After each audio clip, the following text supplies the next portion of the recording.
দর্শক, হজযাত্রার প্রথম ফ্লাইট উদ্বোধন করলেন প্রধানমন্ত্রী। হযরত শাহজালাল আন্তর্জাতিক বিমানবন্দর থেকে এই মুহূর্তে আমাদের সাথে যুক্ত হচ্ছেন সহকর্মী শফিকুল ইসলাম। শফিক, হজযাত্রার প্রথম ফ্লাইট ঢাকা ছেড়ে যাচ্ছে। ধর্ম প্রতিমন্ত্রী বলেছেন যে হজযাত্রীদের প্রতি দায়িত্বশীল আচরণ করতে। সার্বিক ব্যবস্থাপনা আপনি কেমন দেখলেন?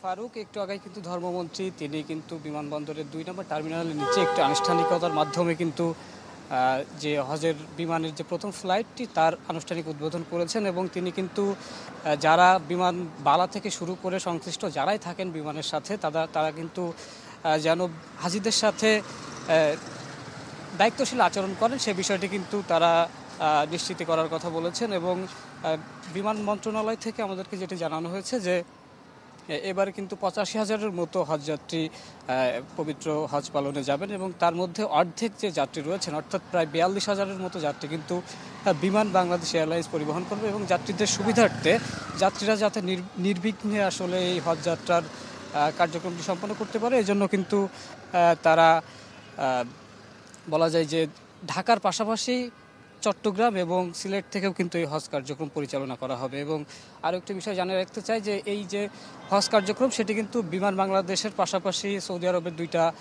যে এয়ারলাইন্স রয়েছে তাদের সহযোগিতায় কিন্তু এই টোটাল যে ব্যাপারটি রয়েছে সেটি কিন্তু সম্পন্ন করা হবে। এবং বাংলাদেশ এয়ারলাইন্সের দায়িত্বশীল কর্মকর্তারা আমাদেরকে যেটি জানিয়েছেন যে আগামী হজের আগে এবং হজের পরবর্তীতে যে ফ্লাইটগুলো পরিচালনা করা হবে সেগুলোতে কিন্তু যাত্রীদের যাতে কোনো রকম দুর্ভোগ না হয় সে বিষয়টি কিন্তু তারা নিশ্চিত করার জন্য প্রতিজ্ঞাবদ্ধ এবং তারা কিন্তু দৃঢ় প্রত্যয় ব্যক্ত করেছেন। এবং আমরা আসলে বিমানমন্ত্রী তার সাথে কথা বলেছিলাম, তিনি কিন্তু আমাদেরকে বলেছেন যে হজযাত্রীদের বিষয়টি আসলে তারা যদি ভিসা নিয়ে কোনো জটিলতায় পড়ে সে বিষয়টি কিন্তু তিনি দেখভাল করবেন এবং নিজ থেকে কিন্তু এই বিষয়গুলোকে তদারকি করছেন বলে আমাদের জানিয়েছেন।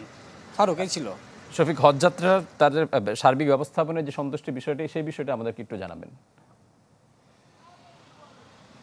সার্বিক ব্যবস্থাপনা আসলে যে ভিসা কার্যক্রম রয়েছেন সেই ভিসা কার্যক্রমে কিন্তু হজযাত্রীদের বড় একটি অংশ কিন্তু তাদের ভিসা কার্যক্রম সম্পন্ন করতে পারেনি গত ৭ তারিখের মধ্যে এবং সেই বিষয়টিকে কিন্তু সমাধান করার জন্য হজযাত্রীদের ভিসার মেয়াদ ভিসা করার জন্য কিন্তু যে সময়সীমা সেটি কিন্তু ১১ তারিখ বাড়িয়ে ১১ মে পর্যন্ত করা হয়েছে। এবং এই ১১ মে পর্যন্ত যদি কেউ তাদের ভিসা কার্যক্রম সম্পন্ন করতে না পারেন তারপরেও কিন্তু ধর্ম মন্ত্রণালয় সৌদি সরকারের সাথে কথা বলে পরবর্তী পদক্ষেপ নেবে বলে আমরা জানতে পেরেছি।